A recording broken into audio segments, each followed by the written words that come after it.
La historia de las poderosas obras de Dios. Sermón predicado la mañana del domingo 17 de julio de 1859 por Charles Haddon Spurgeon. Oh Dios, con nuestros oídos hemos oído, nuestros padres nos han contado la obra que hiciste en sus días, en los tiempos antiguos. Salmo 44, 1. Tal vez no haya historias que recordemos más durante tanto tiempo que las que oímos en nuestra niñez, que aquellos cuentos que nuestros padres nos contaron y que también escuchamos en nuestras guarderías infantiles. Es triste pensar que muchas de esas historias son vanas y vacías, de manera que desde la más tierna infancia las fábulas tiñeron nuestras mentes. Extrañas narraciones llenas de mentiras inocularon nuestro cerebro. Ahora bien, entre los primeros cristianos y entre los antiguos creyentes de tiempos lejanos, los cuentos de las guarderías infantiles eran muy diferentes de los cuentos de ahora, y las historias que entretenían a sus hijos eran de muy diferente tipo de las que nos fascinaron en los días de nuestra tierna infancia. Abraham, sin duda, les contaba a sus pequeños hijos cosas sobre el diluvio y les decía cómo las aguas habían cubierto la tierra y cómo únicamente Noé fue salvado en el arca.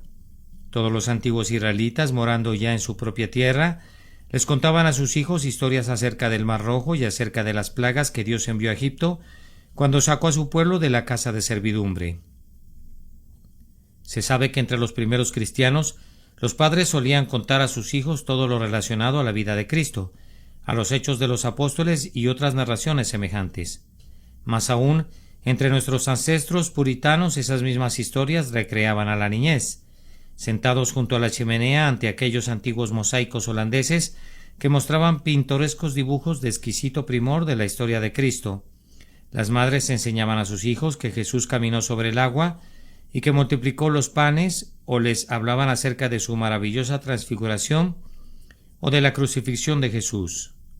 Oh, como quisiera que los cuentos de nuestra época fueran como aquellos, que las historias de nuestra niñez fueran de nuevo las historias de Cristo, y que cada uno de nosotros creyera que, después de todo, no puede haber nada más interesante que lo verdadero, y que nada puede ser más impactante que aquellas historias que están registradas en el libro sagrado. Nada puede conmover más verdaderamente el corazón de un niño que las maravillosas obras que Dios realizó en tiempos antiguos.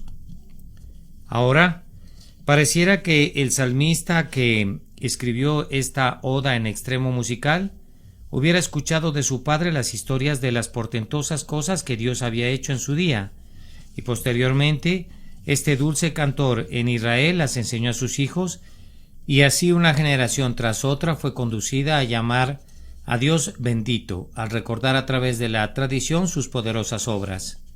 Ahora, queridos amigos míos, esta mañana tengo la intención de recordarles algunas de las prodigiosas obras que Dios realizó en los tiempos antiguos. Mi meta y objetivo será estimular sus mentes para que busquen cosas semejantes, para que mirando al pasado, a lo que Dios ha hecho, sean inducidos a mirar hacia adelante con ojos de expectación, confiando que Él extenderá de nuevo su potente mano y su santo brazo, y que repetirá esos poderosos actos que realizó en los días del pasado. Primero, voy a hablar sobre las maravillosas historias que nuestros padres nos han contado y que hemos oído acerca de los tiempos antiguos. En segundo lugar, voy a mencionar algunas condiciones adversas bajo las que operan estas antiguas historias con respecto a su efecto sobre nuestras mentes, y luego voy a sacar las conclusiones pertinentes de esas cosas maravillosas que hemos oído que el Señor hizo en los días de la antigüedad. Comencemos entonces con las maravillosas historias que hemos oído acerca de los antiguos hechos del Señor. Hemos oído que Dios ha realizado a veces actos muy poderosos. El curso normal cotidiano del mundo se ha visto turbado por prodigios ante los cuales los hombres se han maravillado en grado sumo. No siempre ha permitido Dios que la Iglesia prosiga ascendiendo gradualmente a la victoria, sino que le ha agradado asestar a veces un terrible golpe a sus enemigos para derribarlos, y le ha agradado pedir a sus hijos que hollaran los cuerpos caídos de esos enemigos. Revisen entonces los registros antiguos y recuerden lo que Dios ha hecho. ¿No recuerdan lo que hizo en el Mar Rojo? Cómo desbarató a Egipto y a toda su caballería, y cómo cubrió el carro y el caballo de Faraón en el Mar Rojo. ¿No han oído la historia de cómo Dios derrotó a Og, rey de Basán, y a Sejón, rey de los amorreos, porque se opusieron al avance de su pueblo? ¿No han aprendido cómo demostró su misericordia, la cual permanece para siempre al eliminar a esos grandes reyes y al deponer de sus tronos a los poderosos? ¿No han leído también cómo Dios derrotó a los hijos de Canaán y cómo echó a los habitantes que allí estaban, dando a su pueblo por siempre la tierra como posesión repartida por suerte? ¿No han oído cómo cuando las huestes de Yavín vinieron contra ellos, las estrellas desde sus órbitas pelearon contra Sísara? Los barrió el torrente de Sisón, el antiguo torrente, el torrente de Sisón, y no quedó ninguno de ellos. ¿No se les ha dicho también cómo por mano de David Dios hirió a los filisteos y cómo por su diestra hirió a los hijos de Amón? ¿No han oído cómo Madián fue confundido y cómo las miriadas de Arabia fueron esparcidas por Asa en el día de su fe? ¿Y no han oído también cómo el Señor puso un espíritu en las huestes de Sennacherib, de tal manera que en la mañana todos estaban muertos? Cuenten ustedes sus prodigios, hablen de ellos en sus calles, enséñalos a sus hijos, no permitan que sean olvidados, pues la diestra del Señor ha hecho maravillas, su nombre es conocido en toda la tierra. Sin embargo, los prodigios que más nos conciernen son los de la era cristiana, que ciertamente no son menos importantes que los que ocurrieron en el Antiguo Testamento. ¿No han leído nunca cómo Dios adquirió gran renombre en el día de Pentecostés? Busquen y lean en este libro del registro de los prodigios del Señor. Pedro el pescador se puso de pie y predicó en el nombre del Señor su Dios. Una multitud se congregó y el Espíritu de Dios descendió sobre ellos, y sucedió que 3,000 personas en un día se compungieron de corazón por la mano de Dios, y creyeron en el Señor Jesucristo. ¿Y no saben cómo los 12 apóstoles con los discípulos iban por todas partes predicando la palabra y cómo caían de sus tronos los ídolos? Las ciudades abrían sus puertas de par en par y los mensajeros de Cristo caminaban a través de las calles y predicaban. Es cierto que al principio fueron expulsados de un sitio y de otro y fueron cazados como codornices en la montaña, pero no recuerdan cómo el Señor obtuvo para sí la victoria, puesto que 100 años después de la crucifixión de Cristo, el Evangelio ya había sido predicado en todas las naciones y las islas del mar ya habían sido oído su sonido. ¿Y no han olvidado todavía cómo los paganos eran bautizados? Miles a la vez en todo río. ¿Qué torrente hay en Europa que no pueda dar testimonio de la majestad del Evangelio? ¿Qué ciudad hay en la tierra que no pueda decir cómo ha triunfado la verdad de Dios y cómo el pagano ha abandonado a sus falsos dioses y ha doblado su rodilla ante Jesús el crucificado? La primera propagación del Evangelio es un milagro que nunca podrá ser eclipsado. Todo lo que Dios hizo en el Mar Rojo lo superó en los siguientes 100 años después de la primera venida de Cristo al mundo. Parecía como si un fuego del cielo correría por el suelo. Nada podía resistirse a su fuerza. El rayo de la verdad demolió cada pináculo del templo, del ídolo, y Jesús fue adorado desde la salida del sol hasta su ocaso. Esta es una de las cosas que hemos oído sobre los tiempos antiguos, y no han oído nunca acerca de las poderosas cosas que Dios hizo por medio de los predicadores, algunos cientos de años a partir de aquella fecha.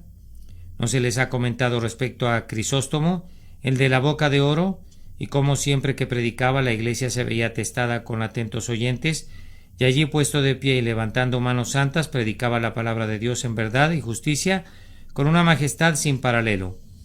El pueblo lo escuchaba al borde de sus asientos para no dejar escapar ni una sola palabra, y enseguida rompía el silencio con sus aplausos y con golpes de los pies en el suelo. Luego callaban por un rato, embelesados con el poderoso orador, y enseguida, transportados por el entusiasmo, se ponían de pie, aplaudían y gritaban de gozo de nuevo. Incontables fueron las conversiones en su día, y Dios era engrandecido en grado sumo, pues los pecadores eran salvados en gran número. Y nunca les han contado sus padres acerca de las portentosas cosas que fueron hechas posteriormente, cuando la negra oscuridad de la superstición cubrió la tierra, cuando el papado se sentó sobre su trono de ébano, extendió su vara de hierro a través de las naciones, cerró las ventanas del cielo, apagó a las propias estrellas de Dios y adensó las tinieblas que cubrían a la gente.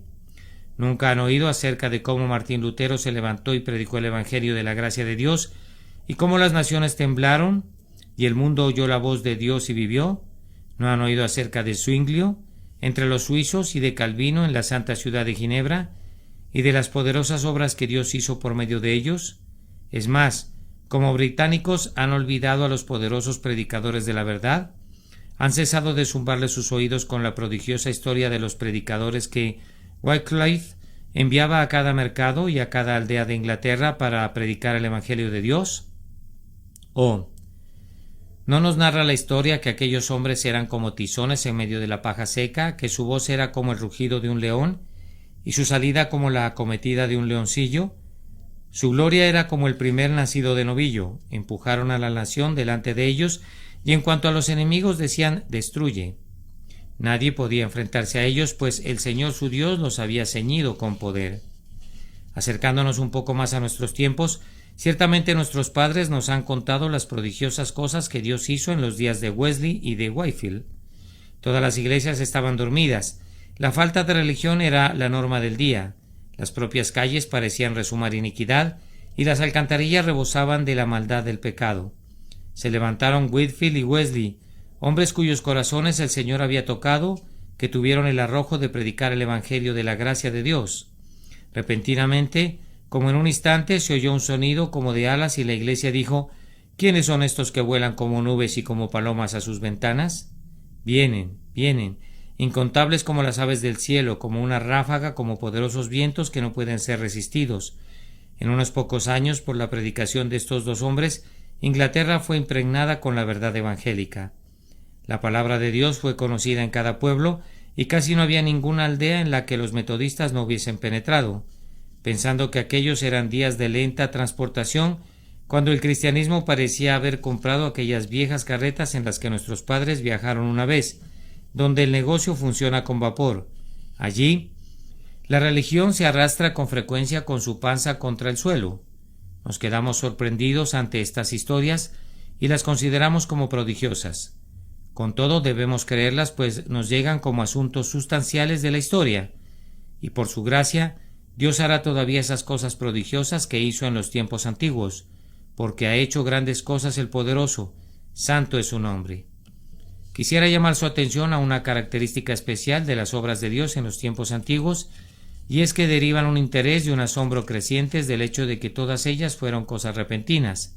Los veteranos en nuestras iglesias creen que las cosas tienen que crecer pausada y gradualmente. Debemos avanzar paso a paso.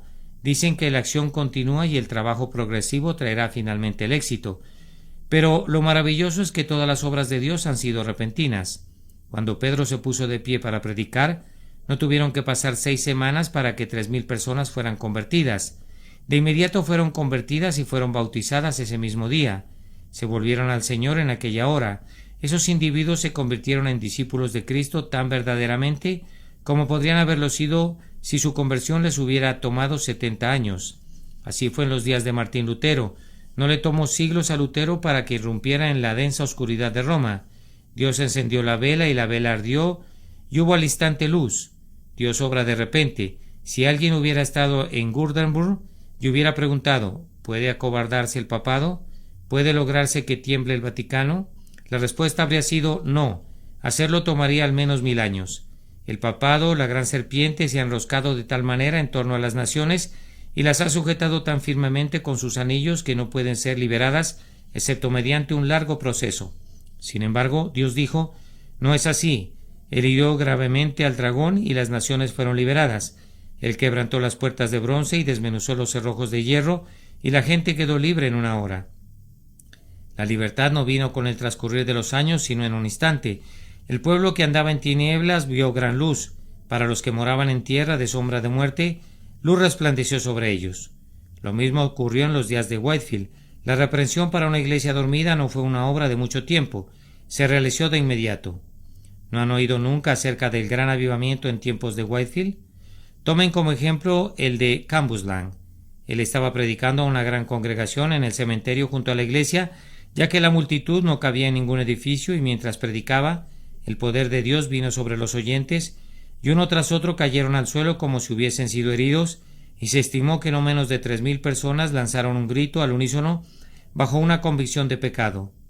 Continuó predicando, ya sea tronando como Boanerges, ya sea consolando como Bernabé, y la obra se esparció y ninguna lengua podía contar las grandes cosas que Dios hizo como resultado de aquel sermón de Whitefield. Ni siquiera el sermón de Pedro en el día de Pentecostés pudo igualarse a ese. Así ha sucedido en todos los avivamientos. La obra de Dios ha sido realizada repentinamente. Como con un estallido de trueno, Dios ha descendido de lo alto, no lentamente, sino cabalgando sobre el querubín, muy regiamente, volando sobre las alas del impetuoso viento. La obra ha sido repentina. Los hombres apenas podían creer que fuera cierto, pues fue realizada en un lapso muy breve. Ustedes son testigos del gran avivamiento que está teniendo lugar en Belfast y sus alrededores.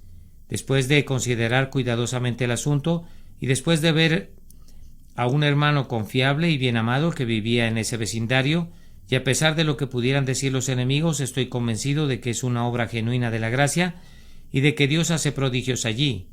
Un amigo que vino a visitarme ayer me dijo que los hombres más ruines y viles y que las mujeres más depravadas en Belfast han experimentado esta extraordinaria epilepsia, según la define el mundo, pero más bien han experimentado esta extraña irrupción del espíritu, según la entendemos nosotros. Unos hombres que solían ser borrachos sintieron de pronto un impulso que los condujo a orar.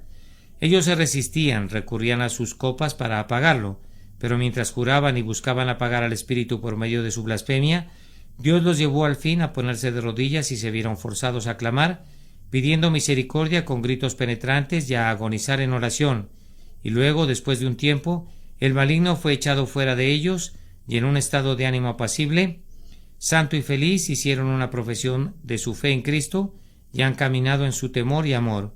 Los católicos romanos han sido convertidos. Yo pensaba que eso era algo extraordinario, pero en verdad han sido convertidos muy frecuentemente en Ballymena y en Belfast. De hecho, se me informa que los sacerdotes están vendiendo ahora botellitas de agua bendita para que la gente la beba y sea preservada de este desesperado contagio del Espíritu Santo. Se dice que esta agua bendita tiene una eficacia tal que aquellos que no asisten a ninguna de las reuniones no son susceptibles de que el Espíritu Santo se entrometa con ellos, según les dicen los sacerdotes. Pero si asisten a las reuniones, ni siquiera el agua bendita podría preservarlos, pues son muy susceptibles de caer presa de la divina influencia. Yo creo que son susceptibles, ya sean que asistan o no. Todo eso se ha producido repentinamente y aunque podemos esperar encontrar algún elemento de excitación natural, yo estoy persuadido de que en general es una obra real, espiritual y permanente. Hay un poco de espuma en la superficie, pero hay una corriente que corre en lo profundo que no puede ser resistida, que barre por debajo y que arrastra todo consigo. Por lo menos hay algo que despierta nuestro interés, a saber que en la pequeña aldea de Ballymena, en los días de mercado, los dueños de las cantinas cobraban siempre más de 100 de libras esterlinas por el whisky vendido. Y ahora no pueden cobrar ni un soberano durante todo el día en todas las cantinas.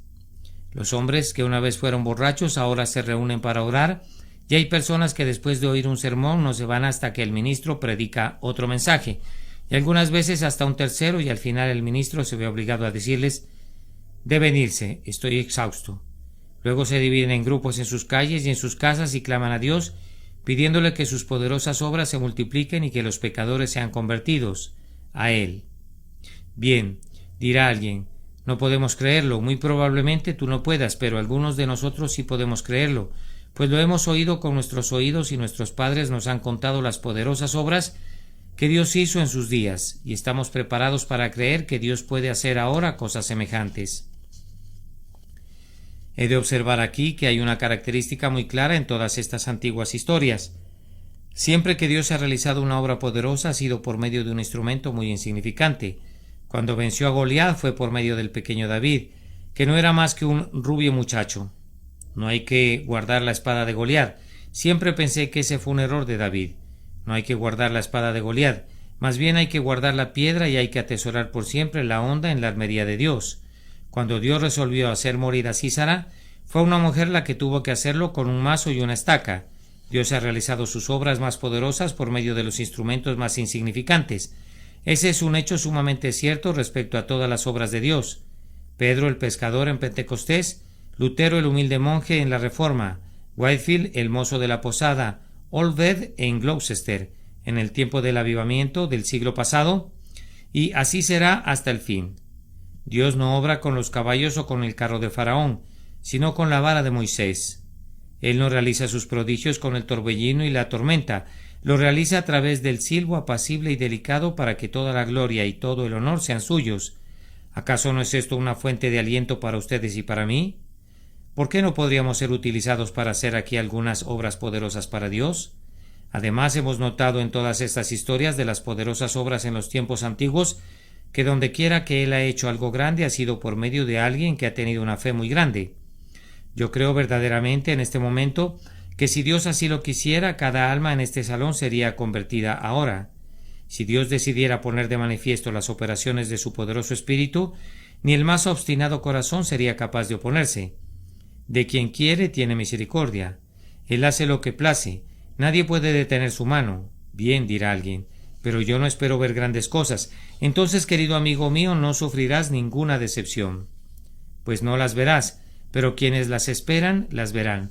Los hombres de gran fe hacen grandes cosas. Fue la fe de ellas la que mató a los sacerdotes de Baal. Si hubiera tenido la misma fe pequeña que algunos de ustedes tienen, los sacerdotes de Baal hubieran gobernado todavía al pueblo y nunca hubieran perecido a espada. Fue la fe de Elías la que lo indujo a decir: si Jehová es Dios, seguidle. Y también dice: escojan un buey y córtenlo en pedazos, y pónganlo sobre la leña, pero no pongan fuego debajo. Invocad luego vosotros el nombre de vuestros dioses, y yo invocaré el nombre de Jehová. Fue su noble fe la que lo indujo a decir: prended a los profetas de Baal para que no escape ninguno, y los llevó al arroyo de Sisón y allí los degolló como un holocausto para Dios.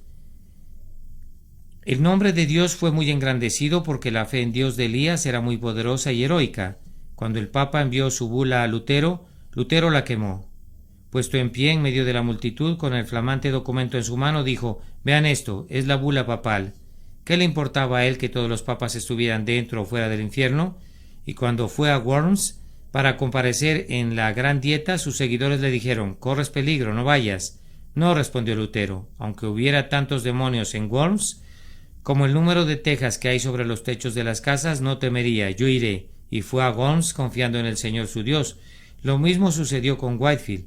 Él creía y esperaba que Dios hiciera grandes cosas. Cuando subía a su púlpito creía que Dios bendeciría al pueblo, y Dios lo hacía. Una fe pequeña puede hacer cosas pequeñas, pero una fe grande es honrada grandemente. Oh Dios, nuestros padres nos han dicho que siempre que tuvieron una gran fe, tú siempre la honraste haciendo obras poderosas. No voy a retenerlos más en este punto, excepto para hacer una observación. Todas las obras poderosas de Dios han sido acompañadas de mucha oración y también de gran fe. ¿No han oído jamás cómo empezó el gran avivamiento americano? Un hombre modesto y desconocido puso su corazón para orar para que Dios bendijera a su país. Después de orar y luchar y hacer la conmovedora pregunta: Señor, ¿qué quieres que yo haga? Señor, ¿qué quieres que yo haga? Rentó un cuarto y puso un anuncio notificando que en ese local tendría lugar una reunión de oración a tal y tal hora del día. Se presentó a la hora indicada, pero no había ni una sola alma allí. Comenzó a orar y oró solo durante media hora aproximadamente. Alguien llegó al término de la media hora y luego llegaron 2 personas más, y creo que la reunión concluyó con 6 personas. Luego, la siguiente semana, unas 50 personas acudieron en diferentes momentos. Por fin asistieron unas 100 personas a la reunión de oración. Luego otras personas iniciaron otras reuniones de oración. Al final casi no había ni una sola calle en Nueva York que no celebrara alguna reunión de oración. Los comerciantes encontraban tiempo para ir rápidamente a mitad del día a orar. Las reuniones de oración tuvieron lugar cada día y duraban cerca de 1 hora. Peticiones y súplicas eran enviadas a lo alto y eran ofrecidas delante de Dios con sencillez, y las respuestas llegaban. Muchos eran los felices corazones que se ponían de pie y testificaban que la oración ofrecida la semana anterior había sido cumplida. Luego sucedió que, estando todos en ferviente oración, el Espíritu de Dios descendió repentinamente sobre la gente. Entonces corrió el rumor de que en una cierta aldea un predicador había estado predicando lleno de ardor y que cientos de personas fueron convertidas en una semana. El hecho se divulgó a todo lo ancho y a lo largo de los estados del norte del país. Esos avivamientos de la religión se volvieron universales, y se ha dicho algunas veces que 250,000 de personas fueron convertidas a Dios en un breve lapso de 2 o 3 meses. El mismo efecto se produjo en Valiema y Belfast por los mismos medios. Un hermano descubrió que en su corazón se albergaba el deseo de orar, Y efectivamente oró. Luego tuvo lugar una habitual reunión de oración. Día tras día se congregaban para suplicar la bendición. Y el fuego descendió y se realizó la obra. Los pecadores eran convertidos, no individualmente ni en pares, sino por centenas y por miles, y el nombre del Señor fue grandemente magnificado por el progreso del Evangelio. Amados, yo solo les estoy contando hechos. Cada uno de ustedes debe hacer su propia evaluación de los mismos, si así les parece. Conforme a mi división, ahora tengo que hacer unas cuantas observaciones acerca de las condiciones adversas bajo las que operan frecuentemente esas antiguas historias. Cuando la gente oye acerca de lo que Dios solía hacer, una de las cosas que dice es: «Oh, eso fue hace muchísimo tiempo». Piensan que los tiempos han cambiado desde entonces. Uno dice: «Yo puedo creer cualquier cosa acerca de la Reforma, puedo aceptar los más espectaculares relatos que circulen, y yo podría hacer lo mismo con respecto a Whitefield y a Wesley». Dice otro: «Todo es muy cierto, efectivamente ellos laboraron vigorosa y exitosamente, pero eso fue hace muchos años. El estado de cosas de entonces era muy diferente al de ahora». Concedido, pero quiero saber qué tienen que ver las cosas con esto. Creí que era Dios quien lo hacía. ¿Ha cambiado Dios? ¿No es Dios inmutable el mismo ayer y hoy y por los siglos?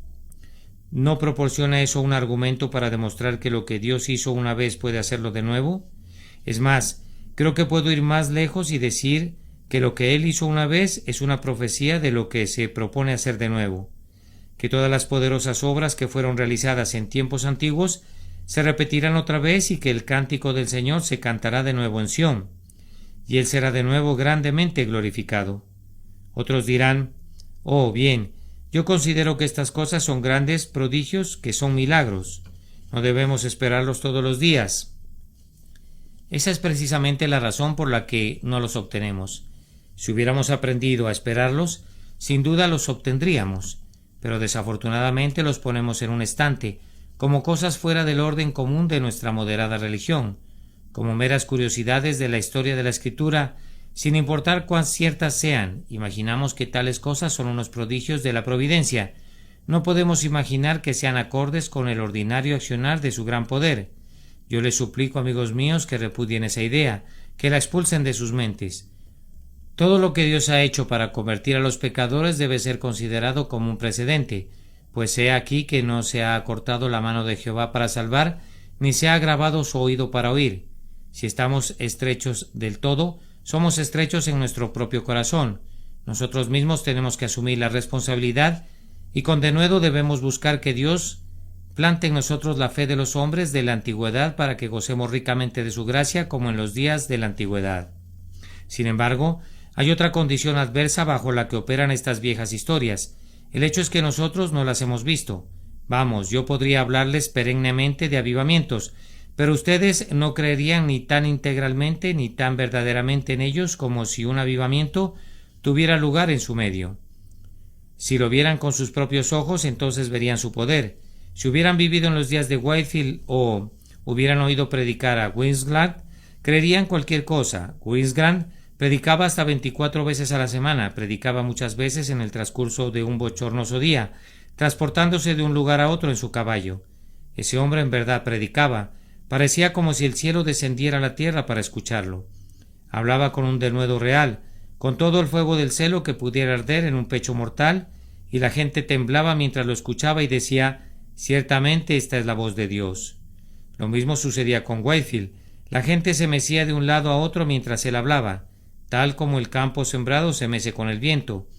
Tan poderosa era la energía de Dios después de oír un sermón así, que los hombres con el corazón más empedernido salían y decían: «Debe de haber algo en él, nunca oí nada semejante». ¿No pueden percibir estas cosas como hechos literales? ¿No se yerguen en toda su brillantez ante sus ojos? Entonces yo pienso que las historias que han oído con sus oídos deberían tener un efecto apropiado y verdadero en sus propias vidas. Esto me lleva en tercer lugar a las conclusiones apropiadas que han de extraerse de las antiguas historias de las poderosas obras de Dios. Quisiera poder hablar con el mismo fervor que tenían algunos de esos hombres cuyos nombres he mencionado. Oren por mí para que el Espíritu de Dios descanse sobre mí y pueda argumentar con todo mi poder con ustedes durante un rato, intentando exhortarlos y animarlos para que experimenten un avivamiento semejante en su medio. Mis queridos amigos, el primer efecto que la lectura de la historia de las poderosas obras de Dios debería tener en nosotros es el de producir gratitud y alabanza. ¿No encontramos ningún tema que inspire hoy nuestro cantar? Cantemos entonces sobre los días de la antigüedad. Si no podemos cantarle a nuestro bienamado un cántico relativo a lo que está haciendo en nuestro medio, descolguemos nuestras arpas de los sauces y cantemos un cántico antiguo y bendigamos y alabemos su santo nombre por las cosas que él hizo a su iglesia en la antigüedad, por los prodigios que obró en Egipto y en todas las tierras por las que condujo a su pueblo y de las que lo sacó con mano fuerte y con brazo extendido. Cuando hayamos comenzado a alabar a Dios por todo lo que ha hecho, pienso que puedo aventurarme a garantizarles otro grandioso día. Lo que Dios ha hecho debe sugerirles una oración pidiéndole que se digne repetir unas señales y unos prodigios semejantes en medio de nosotros. Oh varones hermanos, ¿qué no sentiría mi corazón si pudiera creer que algunos de ustedes van a regresar a casa y van a orar pidiendo que haya un avivamiento de la religión, que fueran hombres con una fe lo suficientemente grande y con un amor lo suficientemente ardiente que los conduzca a partir de ahora a efectuar intercesiones incesantes para que Dios se digne aparecer entre nosotros y se digne hacer prodigios aquí, como en los tiempos de antiguas generaciones? Vamos, miren que en esta asamblea reunida hoy aquí hay muchos candidatos para nuestra compasión. Mirando en torno nuestro, observo a ciertas personas cuyas historias pudiera conocer, pero ¿cuántos no hay que son todavía inconversos? Seres que han temblado y que saben que lo han hecho, pero que se han despojado de sus miedos y una vez más retan a su destino, resueltos a ser suicidas con sus propias almas, despreciando esa gracia que una vez parecía luchar en sus corazones. Se están alejando de las puertas del cielo y van corriendo a toda prisa a las puertas del infierno. ¿Y tú no extenderás tus manos a Dios para que los detenga en su desesperada determinación? Si en esta congregación no hubiera más que una persona inconversa, y yo pudiera identificarla y decir, él allí, un alma que no ha sentido nunca el amor de Dios y que no ha sido llevada nunca al arrepentimiento, con qué ansiosa curiosidad la mirarían todos los ojos. Pienso que de los miles de cristianos que están presentes, no hay ni uno solo que rehusaría ir a casa y orar por esa solitaria alma inconversa. Pero, oh, hermanos míos, no es solamente una alma la que está en riesgo de ir al fuego del infierno. Aquí hay cientos y miles de nuestros semejantes en esa misma condición. ¿Les he de dar todavía otra razón por la que deberían orar? Hasta ahora todos los medios utilizados no han surtido efecto. Dios es mi testigo de cuán a menudo me he esforzado en este púlpito por ser un instrumento para la conversión de los hombres. He predicado de todo corazón. No podría decir más de lo que he dicho y espero que la privacidad de mi aposento me sirva de testigo del hecho de que no ceso de sentir cuando ceso de hablar. Antes bien, tengo un corazón para orar por aquellos que no son afectados nunca, o que, si se ven afectados, apagan pese a todo al Espíritu de Dios. Queridos oyentes, he hecho lo más que he podido. ¿No vendrán al socorro de Jehová contra los fuertes? ¿No han de lograr sus oraciones lo que mi predicación no puede lograr? Helos ahí, los encomiendo a ustedes, hombres y mujeres cuyos corazones se niegan a derretirse, cuyas contumaces rodillas no se quieren doblar. Yo se los entrego a ustedes para que oren por ellos. Presenten sus casos cuando estén de rodillas delante de Dios. Esposa, nunca ceses de orar por tu esposo inconverso. Esposo, nunca detengas tu suplicación mientras no veas convertida a tu esposa. Y oh padres y madres, ¿no tienen ustedes hijos inconversos? ¿No los han traído aquí domingo tras domingo, aunque siguen siendo lo mismo que han sido? Los han enviado primero a una capilla y luego a otra, pero son tal como eran. La ira de Dios permanece sobre ellos. Han de morir, y si murieran ahora, ustedes están conscientes con absoluta certeza de que las llamas del infierno los envolverán. ¿Y se niegan ustedes a orar por ellos? ¿Tendrían corazones empedernidos? ¿Tendrían almas embrutecidas? Si conociendo ustedes mismos a Cristo no oraran por quienes han salido de sus propios lomos, por sus hijos según la carne. Queridos amigos, no sabemos lo que Dios haría por nosotros si oráramos pidiendo una bendición. Consideren el movimiento que ya hemos visto.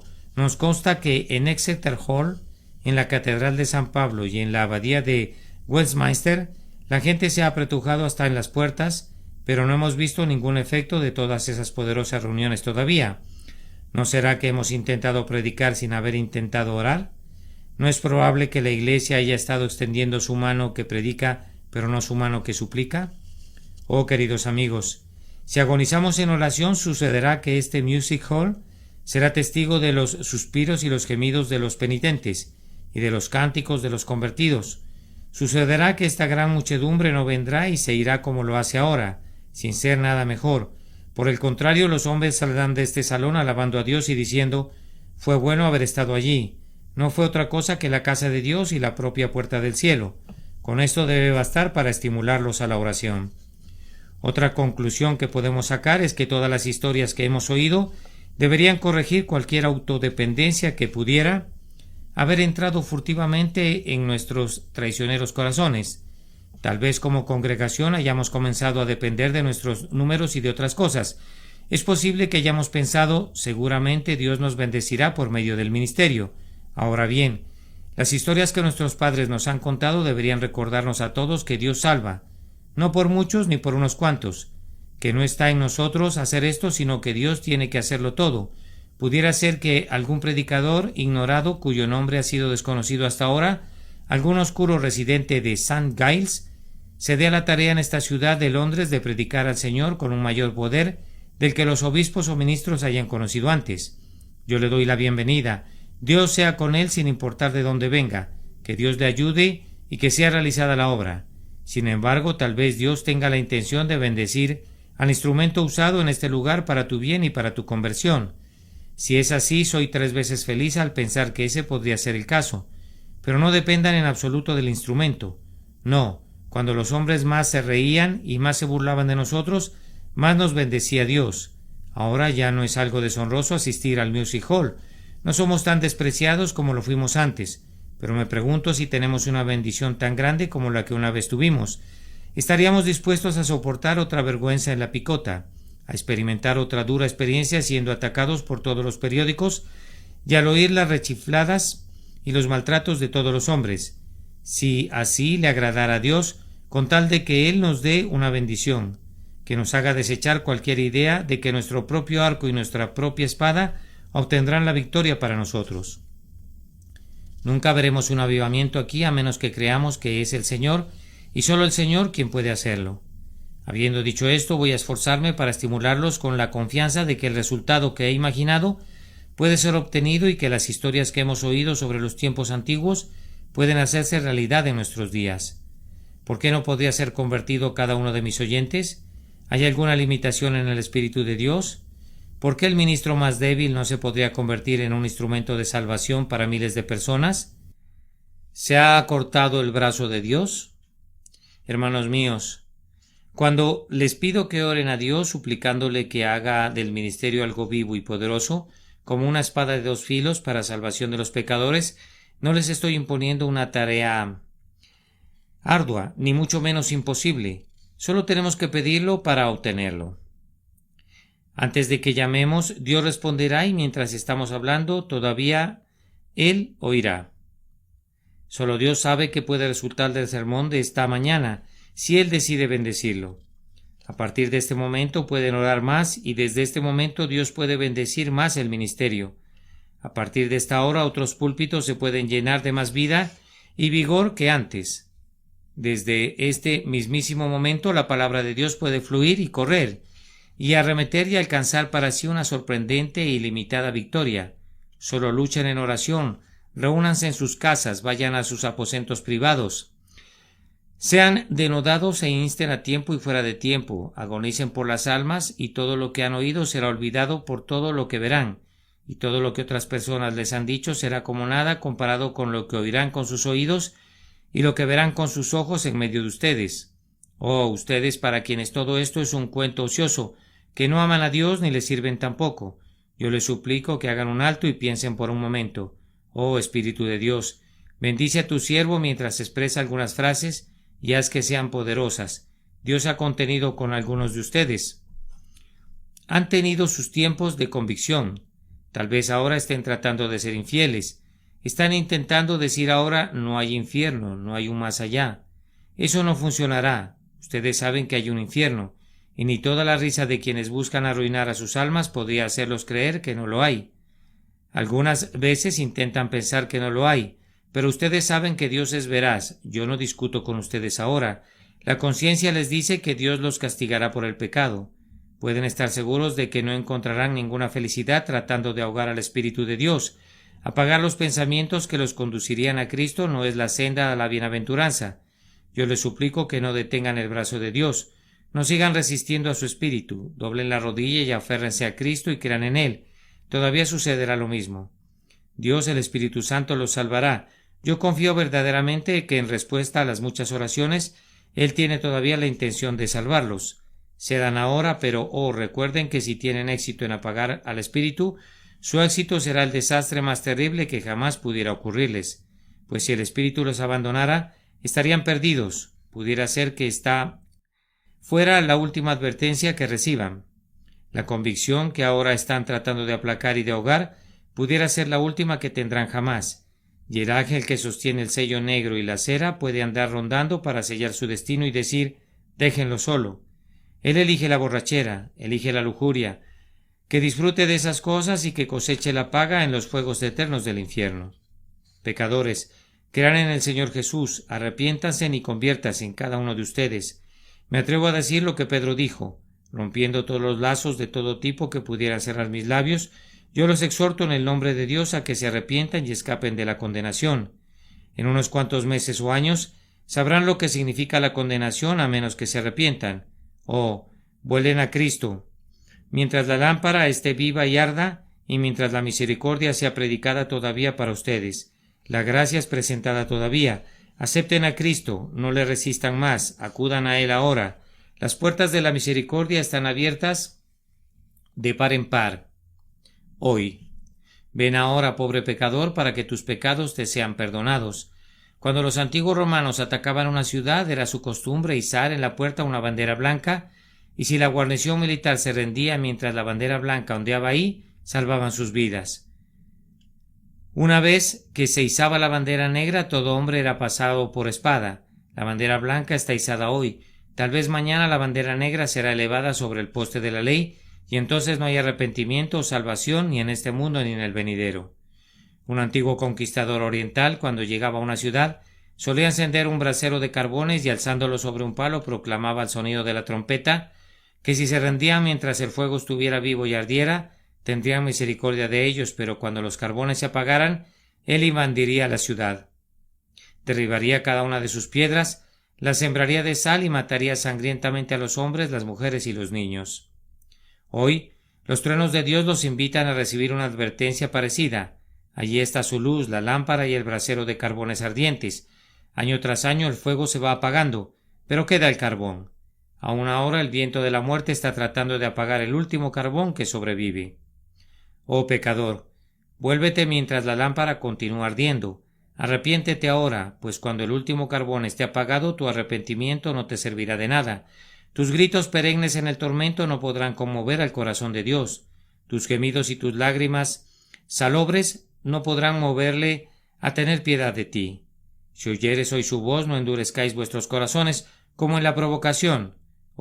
Aférrese a Cristo hoy, honrad al Hijo para que no se enoje y perezcáis en el camino, pues se inflama de pronto su ira. Bienaventurados los que en Él confían. Amén. La historia de las poderosas obras de Dios. Sermón predicado la mañana del domingo 17 de julio de 1859 por Charles Haddon Spurgeon. Oh Dios, con nuestros oídos hemos oído, nuestros padres nos han contado la obra que hiciste en sus días, en los tiempos antiguos. Salmo 44:1.